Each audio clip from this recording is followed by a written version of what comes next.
Бешинчи микрофон.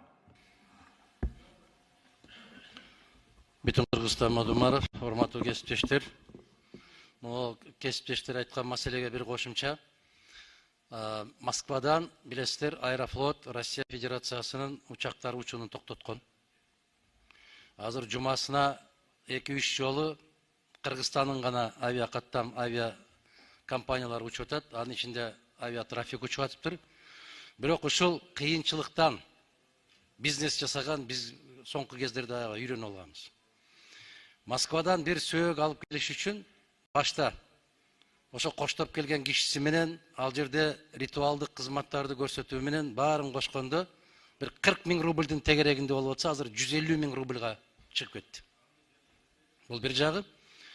Экинчиден, Москвадан бизге Бишкекке авиа билет 7 000 тегерегинде болуп атса, азыр 40 000ге чейин көтөрүп алыптыр авиатрафик компаниясы. Ошондуктан жанагы сөөк жиберип аткандагы кыйынчылыктарды моргто 6-7 күндөн бери калып калган учурлар болуп атыптыр. Боздоп, какшап, ыйлап аткан жигиттерибиз көп.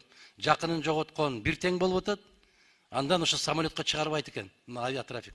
Жападан жалгыз кыргыз компаниясы ошондой болуп атса, сөөктү таштап атып, биз самолетко албайбыз деп башта Аэрофлоттун самолету менен алып келип аткан экен.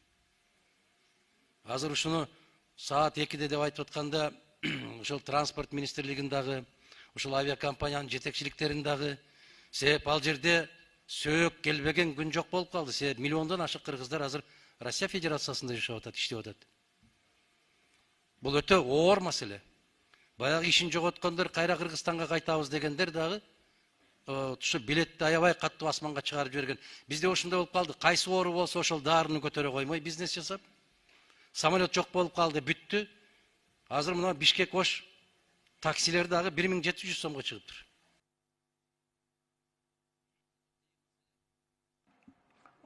Кош берип коелу микрофон. Бешинчи микрофон. Ушул эле урматтуу төрага, эгер туура көрсөңүз, саат 2-ге чакырылып аткан кишилердин катарында ушу маселеге жооп бере турган азаматтарды да кошуп койсоңуз, рахмат.